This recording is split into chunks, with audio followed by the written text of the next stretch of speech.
están? Muchas gracias por venir. Les cuento, bueno, como dije recién, mi nombre es Angelina Garnica, soy economista, soy data scientist. Bueno, hace bastante que vengo trabajando con datos, siempre trabajé con datos. Y antes que nada quiero agradecer a Met muchísimo por esta oportunidad. La verdad que, bueno, también contarles que si bien siempre trabajé con datos, fue en la primer WIT donde dije, a esto me quiero dedicar. Di un salto grande en mi carrera, en mi lugar de trabajo, me puse a investigar, encontré formas para capacitarme y bueno, hoy estoy acá tratando de colaborar o devolver un poquito si se quiere o entusiasmar a más gente. Realmente es una forma de trabajo hermosa a todos los que nos gustan los datos. Hay muchísimo para hacer, hay muchas cosas interesantes, hay un montón de campos para aplicar, así que bueno, si alguien de acá se lleva las ganas de trabajar en esto, creo que el objetivo está súper cumplido. Bueno, les voy a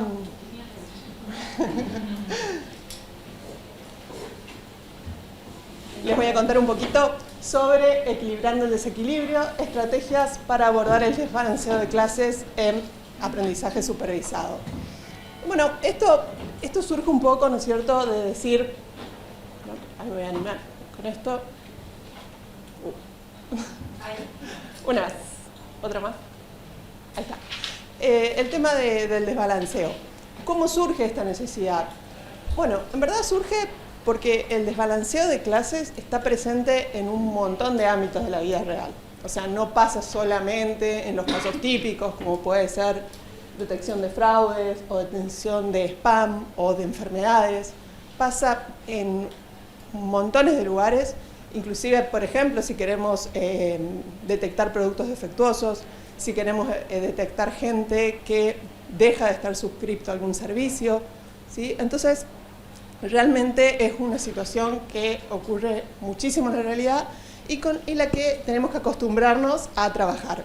Entonces, tenemos que romper la idea de que tener un dataset desbalanceado es un problema. O sea, el problema que tenemos realmente es cuando nos enfrentamos a un dataset desbalanceado y no nos damos cuenta. Y en esto que pasa así, bueno, entreno mi modelo, estoy feliz, tengo métricas excelentes, 93, 95, festejo, vamos. ¿Y qué pasa? Digo, bueno, voy a revisar un poquito más, tiro un reporte de clasificación y ¿qué me encuentro? Que la clase que quiero predecir, ¿sí?, está horrible. Básicamente las métricas se cayeron por el piso, ya no tengo precisión, ya no tengo recall, entonces claramente mi modelo no sirve para lo que yo estaba buscando detectar. Entonces, ¿qué pasa?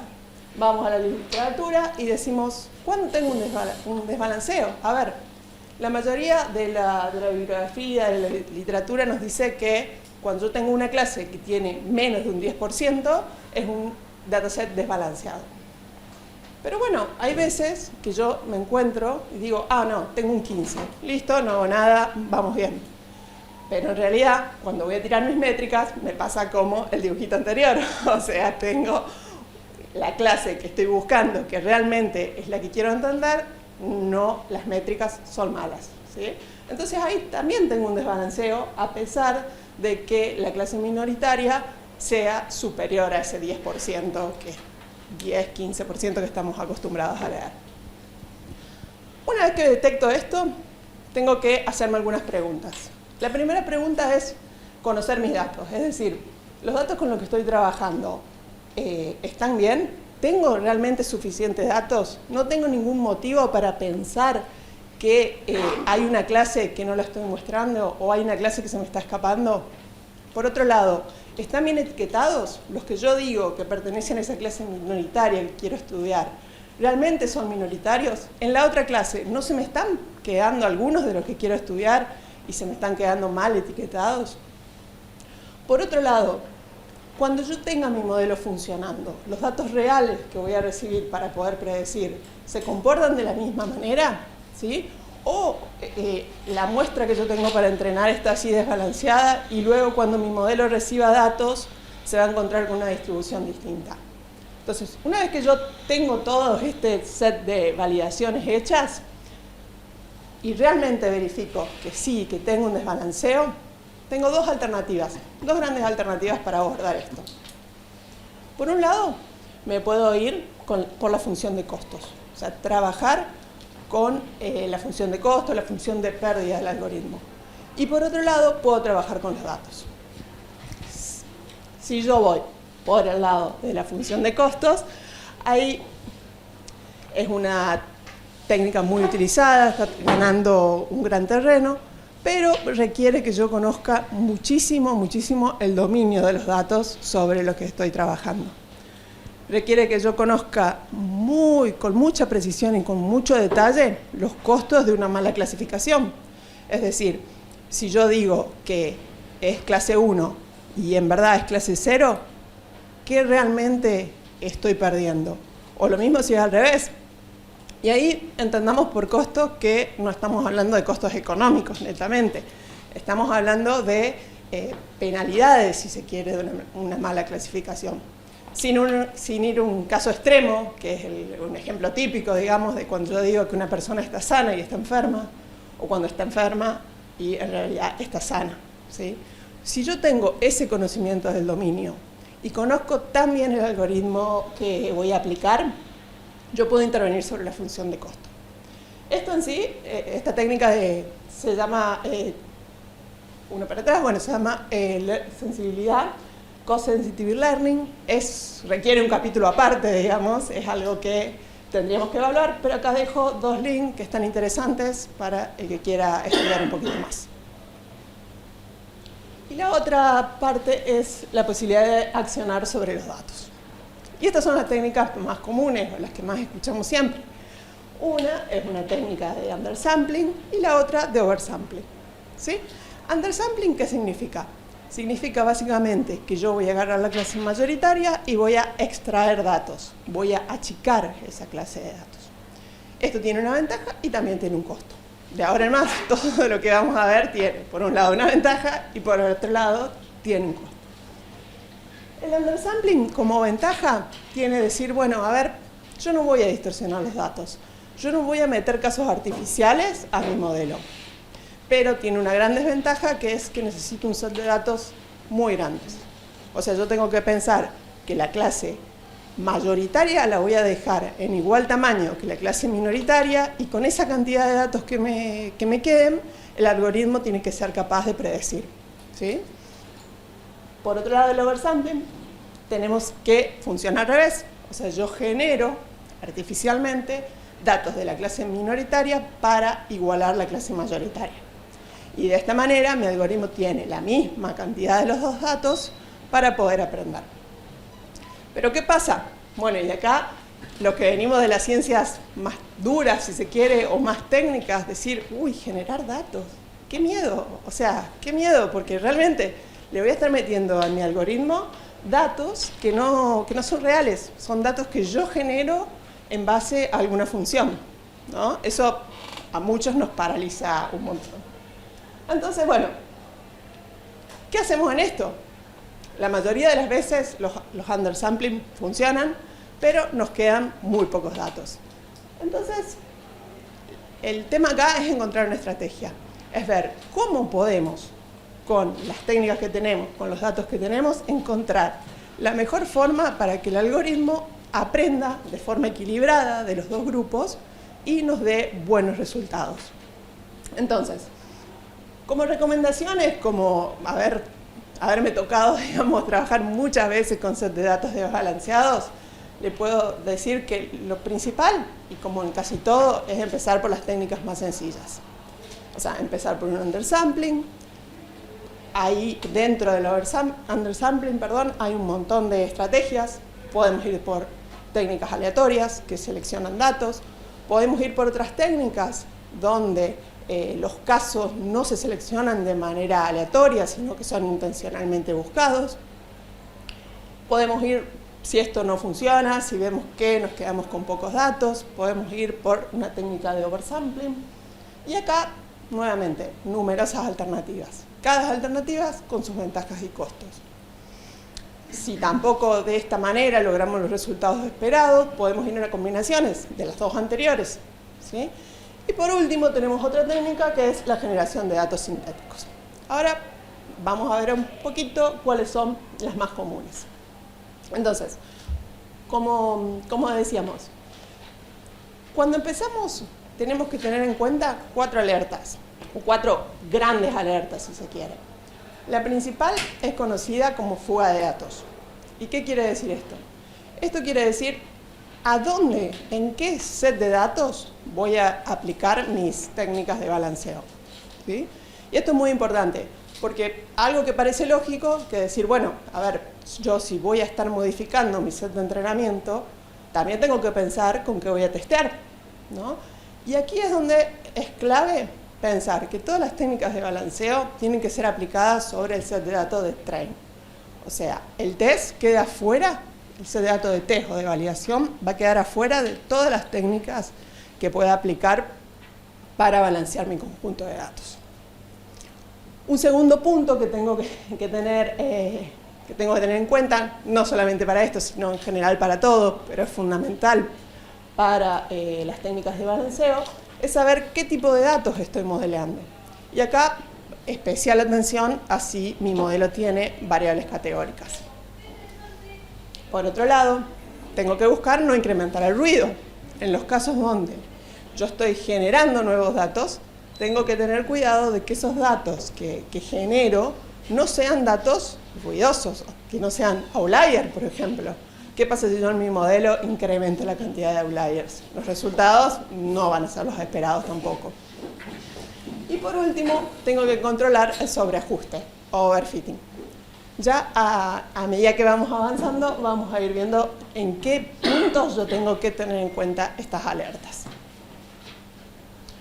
Entonces, algunas de las técnicas más utilizadas cuando buscamos, siempre surge el SMOD, ¿sí? Que es una técnica de oversampling, genera datos, tiene muchísimas variantes y se basa en calcular nuevos datos en base a los datos ya existentes. Tiene una ventaja muy grande que es que antes de aplicar la generación de datos, clasifica a los datos que voy a generar en 3 grupos. Entonces, primero detecta los datos que son ruidosos, los datos que son peligrosos y los datos con los que yo puedo trabajar tranquilo, digamos, o confiado. Acá tenemos un ejemplo. Por ejemplo, ¿no es cierto? Si tuviéramos, supongamos una clasificación binaria con dos features, ¿sí? Tenemos este punto, el punto que está rodeado por rojo. Vemos que tranquilamente podría ser un caso atípico o un outlier. ¿Por qué? Porque es uno solo y se encuentra rodeado por puntos pertenecientes a la otra clase o clase mayoritaria, ¿sí? Luego tenemos otro conjunto de datos, que son estos amarillitos, ¿no es cierto? Que ya no los puedo considerar atípicos, porque son varios, pero también están rodeados por datos que pertenecen a la otra clase. Y por último, tengo un conjunto de datos verdes, ¿sí? Que son datos bien clasificados, o datos que el algoritmo llama seguros. ¿Y por qué? Porque por un lado están libres y limitan muy poquito, y por un solo lado con los datos de la otra clase, ¿sí? Entonces, este primer ruido, el algoritmo se va a fijar de no replicarlo. Con las clases 2, con este grupo peligroso, lo va a replicar, pero en menor medida. Y va a tratar de trabajar sobre los casos bien clasificados. Entonces, bueno, muy bien, nosotros seguimos trabajando. Y ahí una aclaración. En el punto anterior, ¿por qué decíamos que teníamos que tener cuidado con las variables categóricas? Porque esos puntos que me generan mi algoritmo se basan en algoritmos de cercanía. Por ejemplo, el nearest neighbor, ¿sí? O vecinos más cercanos. Entonces, si yo tengo variables categóricas, medir distancias no es lo mismo que medir distancias en variables continuas, ¿sí? Y ahí volvemos a las alertas que tenemos que tener. Una vez que nosotros generamos los datos, el algoritmo nos hace este dibujo. Bueno, buenísimo. Genero más datos, tengo un set de datos más equilibrado. Pero, ¿qué pasa? Esta frontera es sumamente exacta, es sumamente precisa. ¿Sí? Si vemos, es un dibujo muy con muchos bordes. Acá es donde surge el problema del overfitting, donde decimos, o sea, cuidado, porque estoy generando datos, estoy balanceando mi dataset, pero estoy haciendo una frontera extremadamente exacta. ¿Sí? Entonces, ¿qué va a pasar? Cuando yo tire mi algoritmo nuevamente, vamos a encontrar buenas métricas, pero cuando yo reproduzca mi set de datos, o sea, cuando yo ponga a prueba mi modelo, las métricas no van a ser las esperadas. No se va a comportar de la misma manera que se nos comporta en training. Con esto surge, digamos, una nueva posibilidad, que es combinar las dos técnicas anteriores.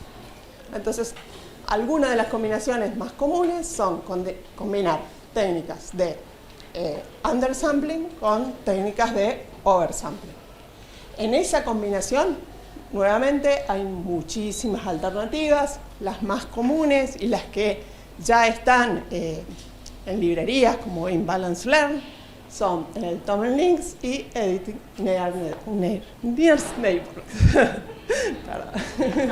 Sí, bueno, ¿cuál es la diferencia?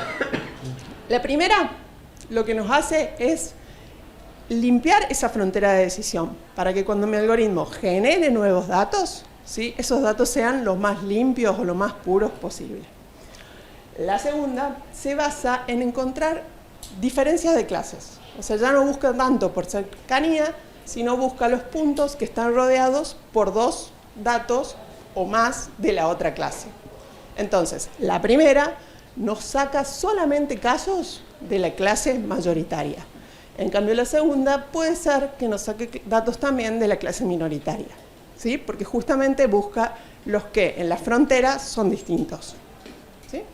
Entonces, de aplicar estas dos técnicas al conjunto de datos, nos queda un grafiquito más o menos como este, ¿sí?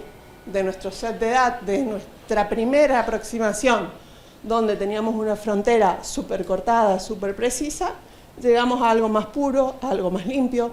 En el primer caso, con la combinación de Tomlinks, vemos que si bien se genera algo más limpio, todavía tenemos puntos en los que hay una cierta superposición de clases. En cambio, en esta, si bien nos genera menos datos, la frontera de decisión, ¿sí?, es un poco más limpia y nos va a permitir cuidar un poquito más el overfitting. Por supuesto que esto es un ejemplo de juguetes, está hecho con datos artificiales. Nosotros tenemos que probar en nuestros datos cuál de las dos técnicas se comportan mejor. En general, esta nos deja menos datos, ¿sí? Esta saca más datos de la clase minoritaria, que por ahí justamente es lo que no queremos. Y por último, tenemos una técnica que es la generación de datos sintéticos. O sea, en la práctica, si llegamos hasta acá, probamos y no llegamos a nada, y nuestro set de datos sigue dando feo y las métricas no se ajustan a lo que buscamos, podemos trabajar con datos sintéticos. ¿Qué tienen los datos sintéticos? Requieren conocer un montón sobre las variables que estoy trabajando. Y acá requiere un montón de precisiones o de buscar las distintas propiedades estadísticas de cada una de las features.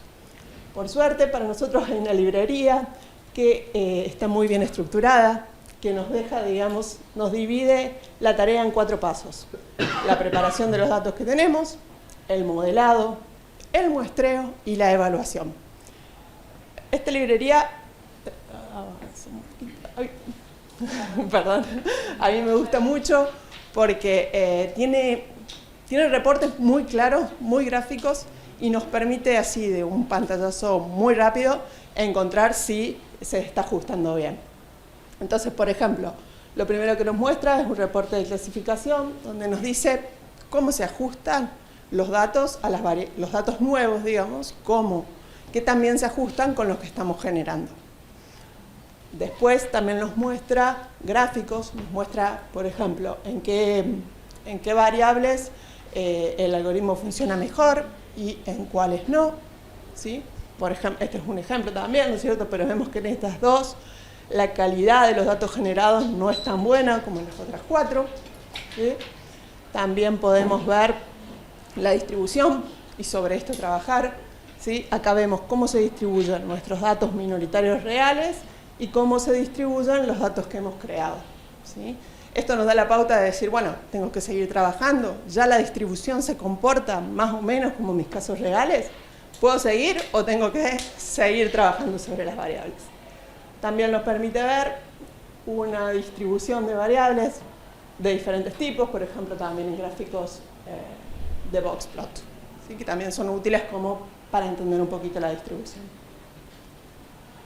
Y bueno, eso es un poco todo lo que les traía para hoy.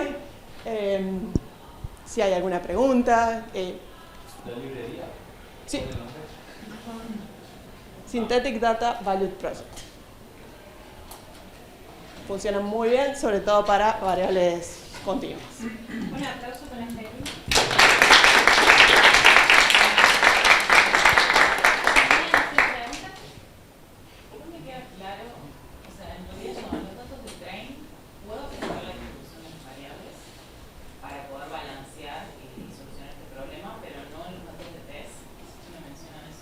Exacto. Siempre los balanceos se aplican sobre el conjunto con el que voy a entrenar, pero nunca con el que voy a validar. Ni con test, ni si me guardé un set de datos para validación. Eso es para garantizar que cuando vos salgas a la calle con los datos reales, estás recibiendo lo mismo que cuando lo test, digamos. Sí, eso y si nos ponemos a pensarlo, digamos, es decir, bueno, yo no testeo datos que yo genero, digamos, sería como engañarle un poquito al algoritmo, digamos. Bien. Y acá en esta parte, cuando vos mostrás la distribución, la idea es que cuando generamos datos sintéticos para balancear las clases, consideremos la distribución, o sea, que garanticemos que se siga distribuyendo igual a pesar de que le agregamos más datos. Exacto. Sí. La idea es que los datos que yo genero con estas técnicas sean lo más parecido posible a los datos reales. Sí, una consulta. Mencionaste que no es lo mismo tratar datos numéricos que categóricos. Hay una técnica que se recomiende más para datos categóricos y también amplio la pregunta, cuando tengo un multiclase, o sea, cuando ya no es la clase 0,1, sino que ya tengo más de dos categorías que digamos, en la clase. Excelente pregunta, no lo mencioné, pero sí, todas estas técnicas se aplican para multiclasificación, o sea, los ejemplos son en dos categorías solamente para simplificar, y la segunda, sí, hay técnicas en el mismo mode que permiten poner variables categóricas. ¿Y dónde cambia? En cómo mide la distancia. Y también ahí puedes usar datos mixtos. Vos le indicás, tengo estas 3 variables categóricas y todas estas 3 o lo que sea, ¿no es cierto? Y todas estas otras son continuas y el algoritmo funciona. Cambia en cómo te mide las distancias para ir generando los nuevos datos. Creo que leí eso, de que en las categorías buscamos como esto, de generar una representación numérica para poder dar una distancia entre una categoría y la otra. Exacto. Yo te quería hacer una pregunta, pero que se me surgió cuando estabas explicando, no trabajo en especificación binaria. Pero si puedes volver atrás a la primera donde estaba, que terminaste de aplicar los ahí. O sea, no suele pasar, digamos, que en dos features puedas, digamos, clusterizar directamente las dos categorías.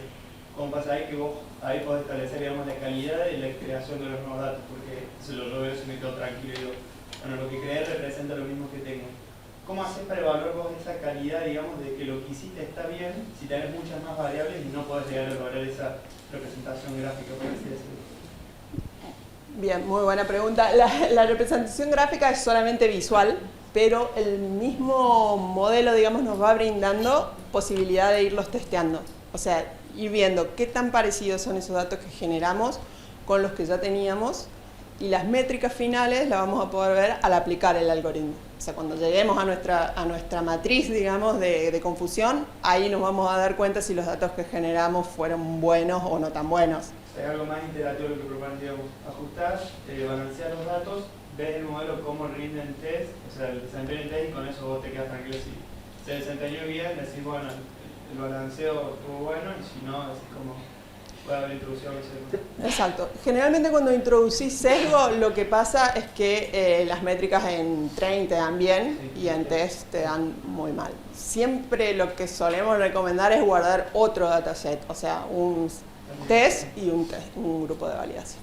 Exactamente. Y en el de validación generalmente es donde se ve qué tan bueno fue la clasificación. Y también hay otra duda, si me dejan preguntar, que pasaste rápido la primera parte, digamos, de la nota que decías como la primera técnica, trabajar con funciones de costo. En realidad cuando he trabajado con problemas así, nunca me puse a balancear, sino que lo que hice fue buscar una métrica, como no sé, el F1 score, que digo que es una medida armónica entre el precision y el recall, que es como que tiene en cuenta, o sea, al optimizar esa métrica y no la accuracy, quizás estás dando más ponderación a identificar esa clase minoritaria, digamos. ¿Qué te parece eso? En verdad, no es del todo por ahí, digamos, porque el F1 score te da una ponderación entre la precisión y el recall de la clase, ¿sí? Pero en estos casos tan desbalanceados lo que suele pasar es que la clase mayoritaria se lleva todas las métricas y te da un accuracy altísimo, te da en la clase mayoritaria te da un 98%, te da un F1 hermoso, pero la clase que vos estás queriendo detectar, no sé, por ejemplo en mi caso que estoy trabajando en educación, los alumnos que van a abandonar, ¿sí? Que es justo lo que yo estoy buscando, las métricas, tanto la precisión como el recall, y por lo tanto el F1, son muy bajitas. ¿Por qué? Porque en definitiva vos lo que tenés es un problema matemático, y el modelo que aprende, que si yo te llevo todos los casos, te digo que son todos 0, ¿sí? El modelo le va a pegar a 9 de 10. Es que esa es la coincidencia. Esa es la cuestión. Y ahí en ese caso, mirar un poco las métricas de la clase minoritaria y concentrarse en mejorar esas métricas, no alcanza. En la mayoría de los casos no alcanza. O sea, vos lo que me estás proponiendo, digamos, es decir, trabajar sobre el modelo para mejorar. Ese 0,10 que mostraba al principio, que es malísimo. No, casi nunca alcanza, digamos. O sea, si con los hiperparámetros podemos lograr que esa clasificación mejore, buenísimo. Pero te diría que de la experiencia o de lo que hay en la literatura, digamos, con los hiperparámetros, como mucho podemos mejorar 2, 3, 4 puntos, ¿sí? Pero no un desbalanceo así. Y más que nada por esto que decíamos antes, en el fondo es un problema matemático, o sea, el modelo te va a decir, bueno, los tiro todo a la mayoritaria y le pego, digamos. Para el caso de tener un modelo que queremos detectar anomalías, no sirve para nada. Claro. Porque justamente es eso lo que queremos detectar, el comportamiento outlier que no tiene nada que ver con la moda. Exactamente. Sí, sí. Bueno, muchísimas gracias. Otra Gracias.